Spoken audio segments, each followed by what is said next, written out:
Ladies and gentlemen, I owe some of you an apology for my choice of language. I've always attempted previously to speak nothing but French at the Collège de France, to show my attachment to the Francophonie and to the unique mission of the Collège in opening its doors as a matter of principle to all those interested. Since my lecture today is part of a symposium, I hope you will forgive me for breaking an earlier principle and opting for a language that is not my mother tongue either, but that will better enable me, I hope, to discuss some matters of vital interest. The study of the Achaemenid Empire has developed into one of the success stories of ancient Iranian studies. And this success is largely due to the fact that important scholars in this area realized very quickly that a coherent assessment of this part of Iranian and of world history could only be brought about as scholars from a wide variety of backgrounds joined forces, as they have done indeed in this very symposium. The huge geographical extent of the empire shows itself in a multitude of scattered sources in a wide variety of ancient languages, as well as an even more demanding archaeological record. For various reasons, the Iranian materials in both these areas, that of textual and that of archaeological documentation, are generally more modest than the non-Iranian materials, although I have to say this is a distinction I think must and will, by me at least, be questioned in a moment. Even though these Iranian, so-called Iranian parts include some of the more prestigious parts of the total documentation, the royal inscriptions, for example, and the royal cities of Pasargadae and Persepolis. Most of these, as you know, were well known and fairly well explored before the rise of the new scholarship in Achaemenid history, which therefore paid much more attention to the urgent task of bringing together those sources that were less accessible and less well known. In this process, sources that had long been known but had never been fully exploited, especially those in Elamite, found themselves at the center of scholarly attention. And Greek sources, which had long formed the backbone of any attempt at writing the history of the Achaemenid Empire, were re-evaluated and subjected to penetrating new analyses, which also involved an in-depth exploration of the history of scholarship. As a result, Achaemenid studies have grown into a separate field of research conducted at an extremely high level of scholarly sophistication, not least because of the concerted efforts of maintaining that level that have radiated from the Collège de France by many of those present here today. Apart from the indispensable task of defamiliarizing the scholarly world with the narrative of the Persian Empire provided by the Greek sources, much of the recent work has followed a familiarizing track, if you like, in pairing up the evidence for the Achaemenid Empire with the evidence from those kingdoms or empires it replaced, the Assyrian, the Neo-Babylonian, the Neo-Elamite, the Median, if you like, and also from the one that was to replace it, the world of Alexander. By following this track, continuities of politics and culture were clearly established, and interpretations of the evidence for cultural, social, and political interaction within the empire gained depth. The Achaemenid Empire was thus on the one hand drawn into its natural context, where it really belongs, the world of the ancient Near East, and on the other hand was recognized as hugely influential for later history in setting an example for subsequent imperial societies. There was, however, a price to pay for all these achievements, and this was the loosening of the Achaemenids from the conventional narrative of Iranian history, at least of that type of Iranian history which focuses on the Iranianness of that very narrative. Now, that narrative itself is deeply problematic, for it is based on assumptions of language, ethnicity, and religion that should be framed as questions rather than as starting points for research. It is difficult, however, to avoid it. This is difficult somehow, and I'm not going to succeed in doing this, is somehow the Achaemenid Empire has to be reinscribed also in Iranian history. It cannot be easily avoided. So drawing the Achaemenid Empire into the ancient Near East and ending that world with the death of Alexander as the last of the Achaemenids, and by that virtue the closure of the ancient Near East, creates a vacuum for some, not for most of you, but for some of us, a vacuum in which certain features of Iranian history can no longer be understood. So what I want to do today is ask two from among a larger possible group of questions.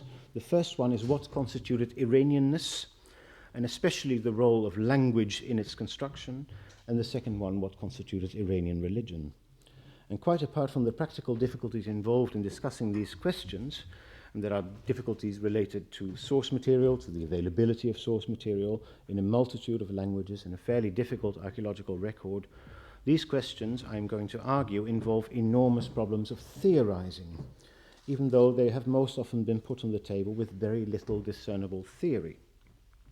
On the contrary, the linguistic construction of Iranianness, the fact that being Iranian is tied up to speaking an Iranian language, seems to be based on an internalized discourse about the close connection between the language one speaks and the nation or the culture one belongs to, which is enormously important to European history and culture. I shall never deny this. I come from a country that is united by nothing except by the language we speak.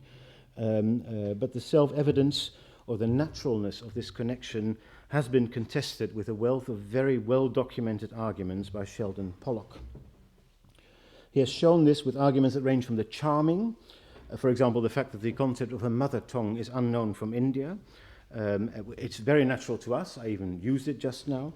And so it ranges from the charming to the theoretically very ambitious, in that he shows that there is no evidence at all from pre-modern India that supports the often voiced notion that language and ethnicity belong closely together.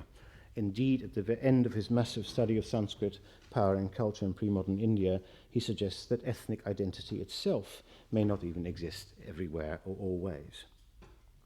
And I found, I'll get to the Achaemenids in a while, but it will take me a while. I found the same to be true for the famous group of speakers of Aramaic, who have been posited as the indigenous population of Parthian and Sasanian Mesopotamia by many scholars, and are contrasted in this, in their being indigenous and in their speaking of Aramaic. Culturally, linguistically, and religiously, they're contrasted with the Iranian occupiers of that territory, who are thus described and seen as not belonging to the area. They had nothing to do there, even though it was theirs, in an imperial sense, I guess, for an extremely long period. These speakers of Aramaic have no name in historical documents or in historiography. This is usually explained by pointing out the fact that all the possible names there would be, Assyrians, Babylonians, Syrians, Arameans, have already been spoken for. Right? There's nothing left for them to call them by other historical people, some of whom were possibly their ancestors. But this excuse has tended to cloak the fact that these speakers of Aramaic, as they are therefore known, never refer to themselves as such. And never, in spite of a truly enormous literary production, reflects the fact that they, by their use of a particular language, feel more closely connected to the other groups who speak that language in that territory than to, for example, the Iranians who also live in that territory. On the contrary, the word Aramean in both Jewish Babylonian Aramaic and in Mandaic refers to people who are not to be included in the group to which the authors belong. They are pagans, Gentiles, or whatever you like, but they are others. They are not us. So here we have a situation quite similar to that interpreted by Pollock, a massive literary production that nowhere reflects any kind of importance attached to language use. And I've been wondering, I haven't got very far, I shall warn you, I've been wondering if the same would be true for Iranian identity, especially in the Achaemenid and the Parthian periods, the latter being my current obsession. The brief answer is that I don't know, but a somewhat longer answer will be needed, I'm afraid. The Achaemenid Empire was, as you all know, a multilingual empire. Official sources in various languages prove this. Some of these languages may have been restricted to particular areas, others were more widely used, especially, of course, Aramaic, which was used throughout the empire. The use of Old Persian, the language presumably spoken by the kings, is not as well attested as the administrative languages, but it is known, at least from royal inscriptions, from some seals and sealings, and from minor inscriptions that have been preserved. There is nothing to indicate that its written form was widely used for practical purposes. Correct me if I'm wrong, because I've made up my mind for myself, but I really need input from all of you. It clearly was a prestige language, and the very real impact it had as the language of the kings and of a culturally dominant part of the population of the empire is traceable in its presence in onomastics and in the borrowings of Old Persian words, names, and even possibly grammatical features in the languages of the empire, especially in Aramaic. Now, to us, Old Persian is an Iranian language. It belongs to a family of languages we call the Iranian languages, and of which we have deduced that it belongs genetically to the Indo-Iranian branch of the Indo-European language family.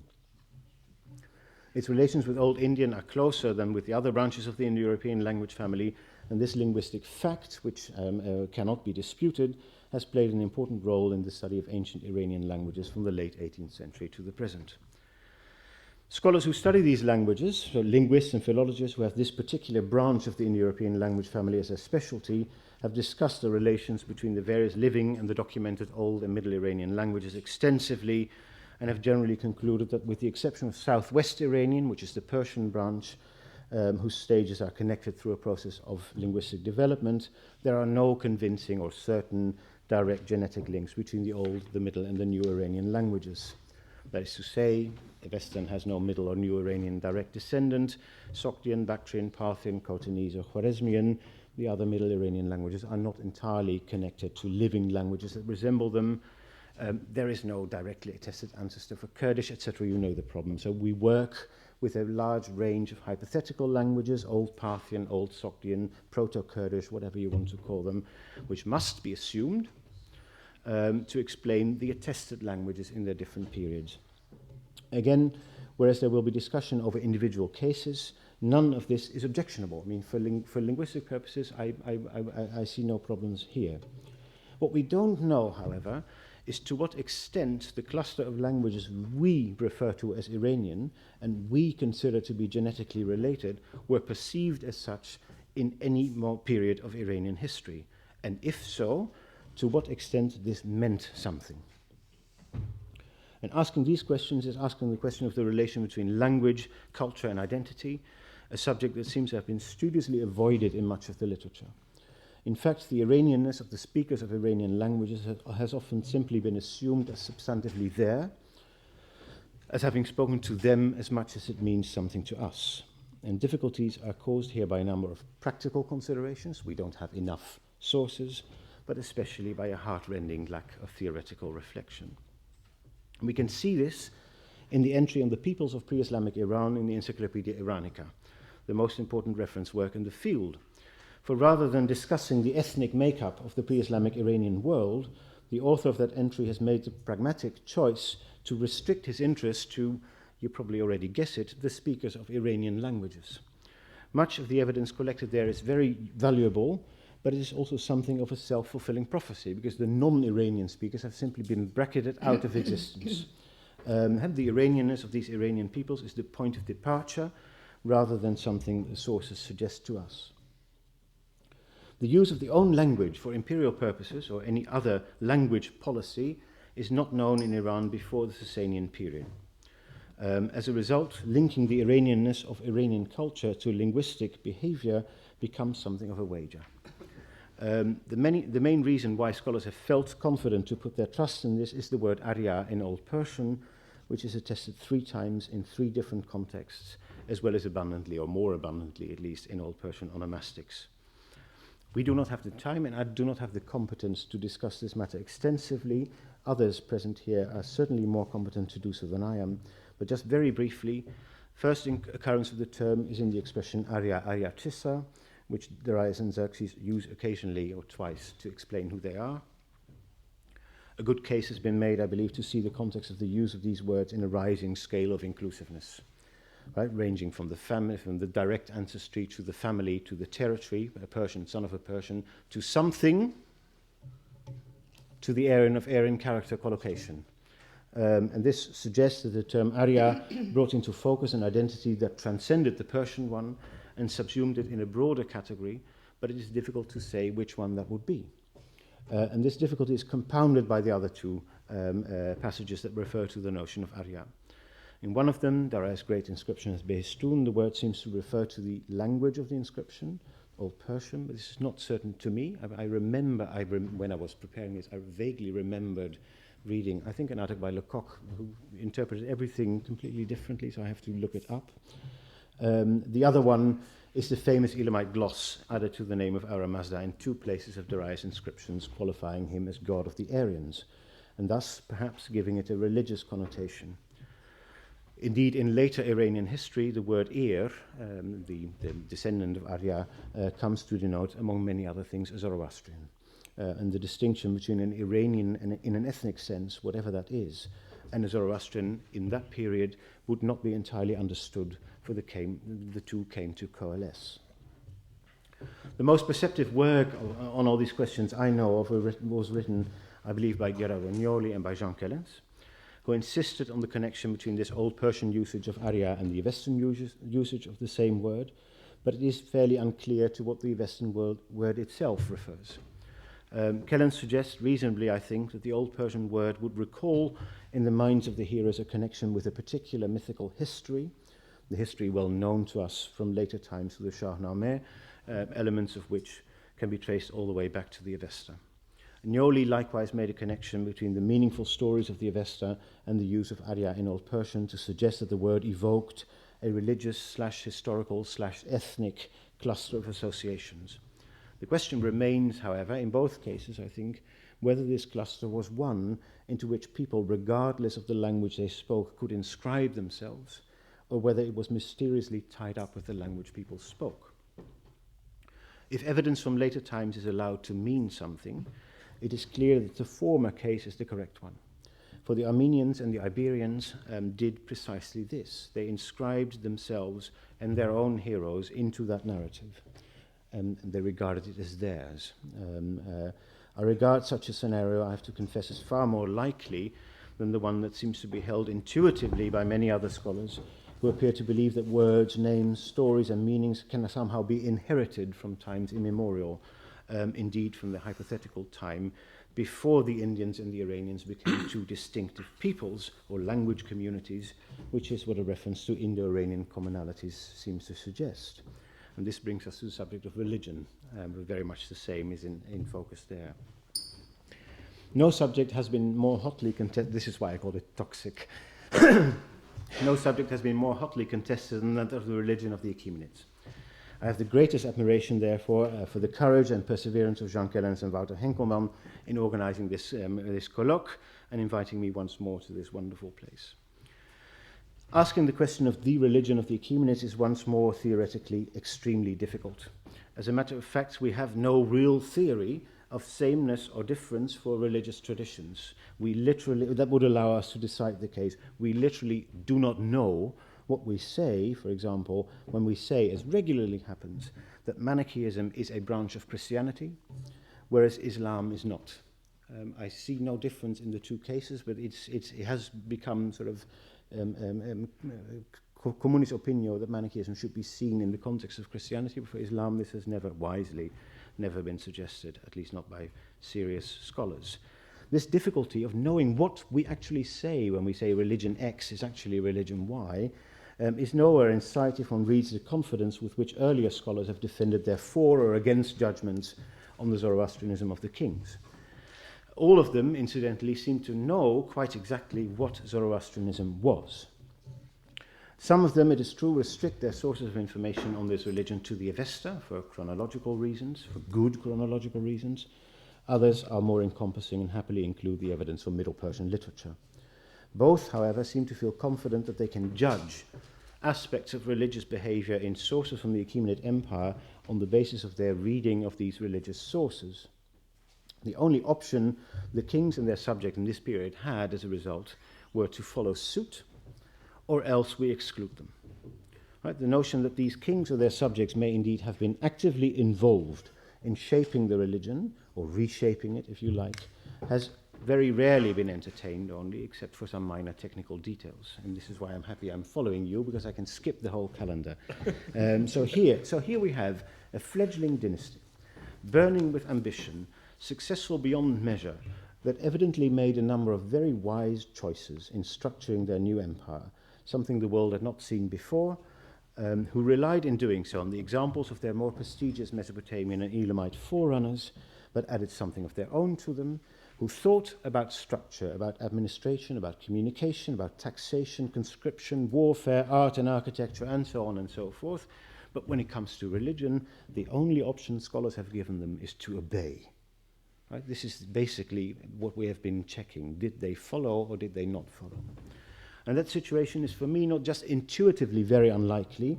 I believe there is very strong evidence against it.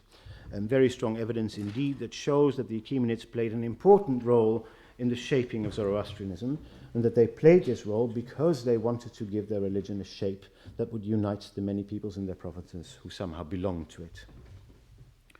For these activities, for the religious agency of the kings, if you like, there is no direct evidence, certainly not the level of direct evidence that Professor Kellens and Professor Cantera have required to be certain about the presence of Avestan in the Achaemenid Empire. So there is no direct evidence.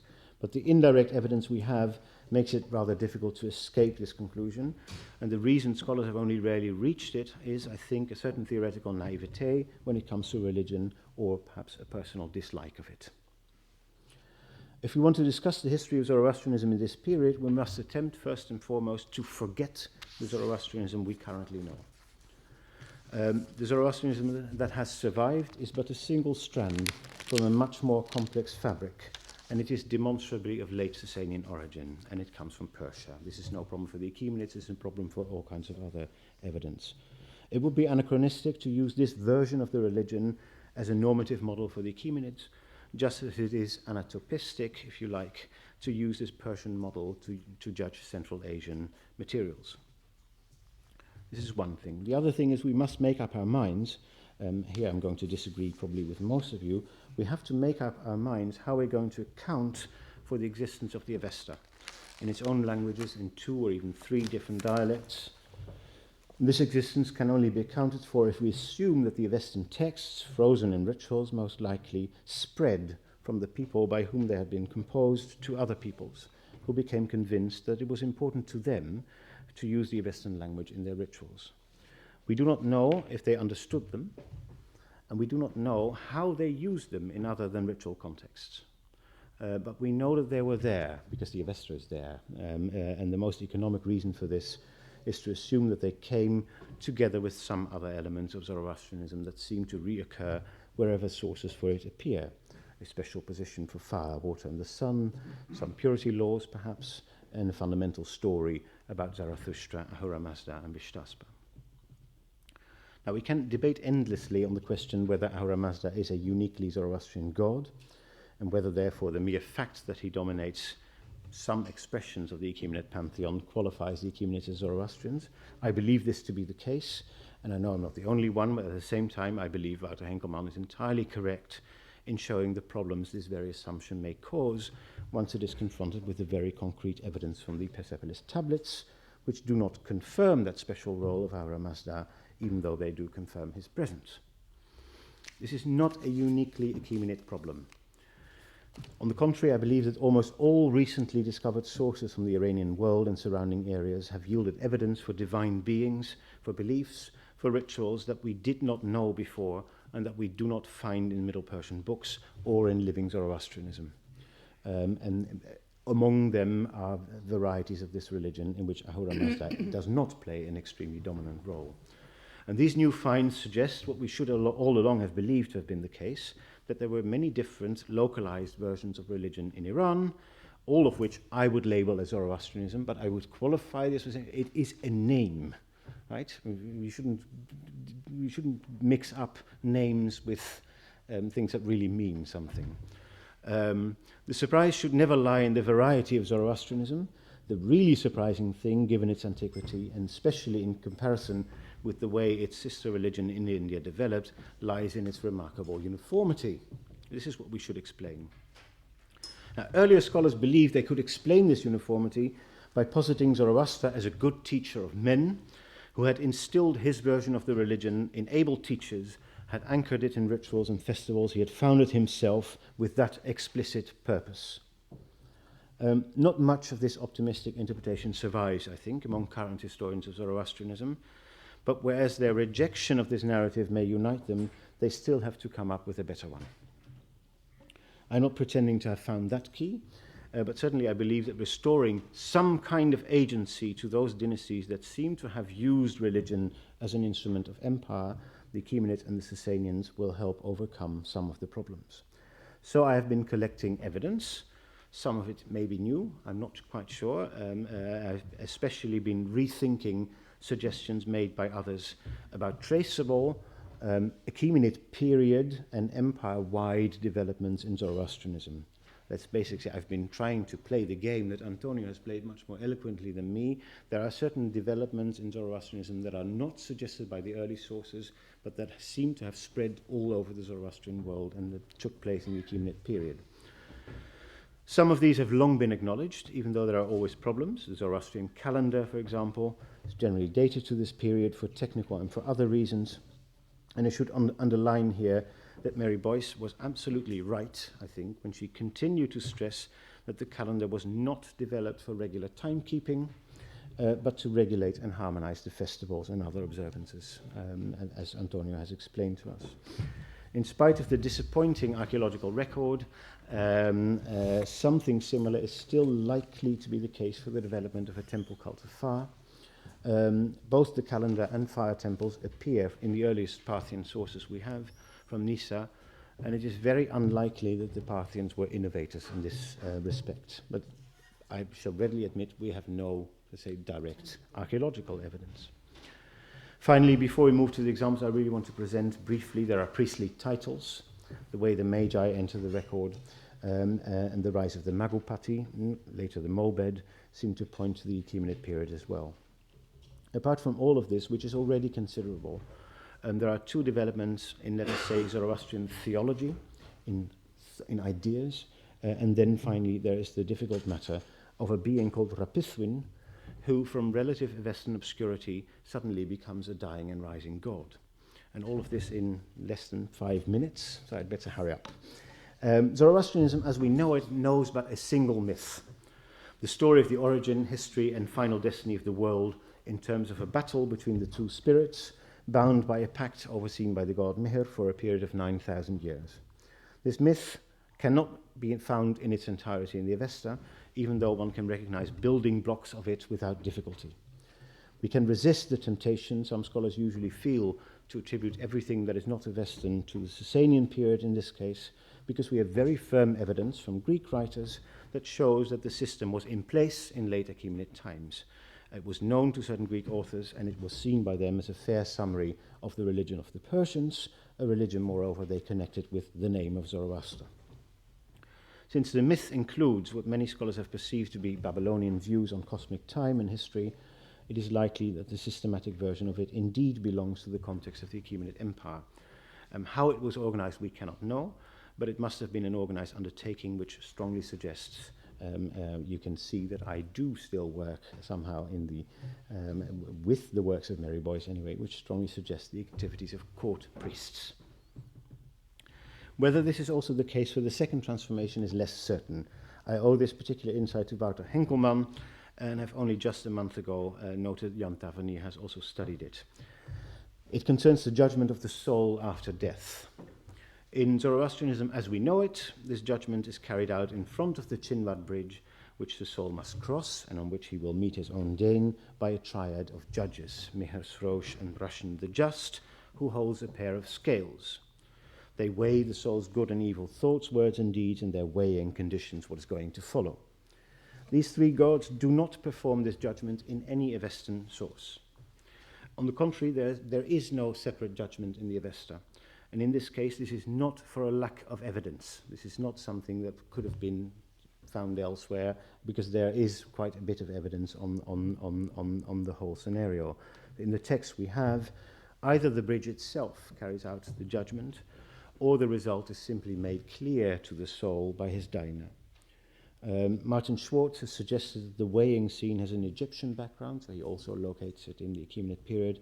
And Wouter Henkelman has pointed at admittedly much earlier evidence from Susa, in which a triad of divine judges acts in much in the same way as Mihr Srosh and Brashen the Just do in standard Zoroastrianism. And I think this is a very good, I think it is the most likely interpretation of how these three came to perform this function, and it also points at the Achaemenid period, even though the evidence, I mean, this is the weak point, is much earlier. Something similar must be said about the third example, even though I have to hurry it through. It is a story of mystery, which largely involves the festival of Nowruz. Two mysteries, actually. Why do Zoroastrian sources never speak of Nowruz by its name, if it was the most important Iranian festival of the year? Well, never is overstating it, but almost never. It is extremely rare. And why can we still assume its importance for the Iranians? And the two are basically the same. There are many sources, far too late for the interest of most of you, there are many sources that give lists of festivals of obligation, the things you have to do every year. And these generally include, they never include Nowruz, it's not part of these lists, but they include a festival called Rapithwin. It is one of the festivals of obligation. Now we know who Rapithwin is. He is the personification of a certain watch of the day, actually the watch of the day we're currently in. His name means lunchtime, or cooking time, whatever. It's a very mundane name, and he is associated with the period of the day from noon to 4. He has no personality in the Western passages that mention him, but has been transformed into a being who periodically resides under the earth to protect with his heat the roots of the crops, and he returns back on earth at the time of Nowruz. His return changes priestly routine. This is why they welcome him back solemnly. So during the 5 months when Rapithwin is under the earth, they only pray 4 watches every day, and when he returns, their praying routine changes, and this is a reason to welcome him back. For them, for priests, this is the main fact about Nowruz, about the date of Nowruz, the first month of the first year. It changes what they do, and that is why they refer to it as Rapithwin. Now, I would like to unearth, but perhaps others have done this, so here again I really need some input from those of you who work on the ancient Near East and the Achaemenid Empire. I would like to unearth the very old suggestion that Nowruz is a Mesopotamian festival in origin. I'm very brief here. That Nowruz is an Iranian adaptation of the Mesopotamian New Year festival. And I believe that the transformation of Rapithwin to a god with 2 different dwelling places, who follows a vegetation pattern, whatever you like. I mean, you can bring in the whole 19th century in all of this, but it's certainly what he does nowadays. I believe that the transformation of Rapithwin to a god with 2 different dwelling places is important evidence for this, for it replicates closely Mesopotamian, for my purpose, Western religious or mythical patterns. And this particular transformation, I think, can only have occurred in the Achaemenid period. And since it is tied up with the festival of Nowruz, which equally belongs to that period, if you take seriously the many Mesopotamian elements, even in its current practice, its duration, the sabzeh, and everything else. So, ladies and gentlemen, I have to stop to allow for time to discussion.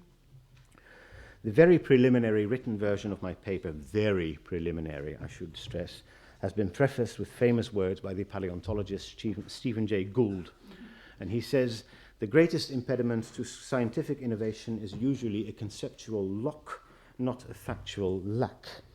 And I believe we all agree that the way the religion of the Achaemenids has most often been treated shows every sign of such a conceptual lock. I've heard many ways of escaping, and mine will be less relevant to those of you who want to study the reality of the empire. Mine is a question of diachronical development, and some of you work on sort of synchrony. But I hope it will prove relevant to those who want to combine that reality with the very real question of the development of Iranian religion. Thank you very much for your attention.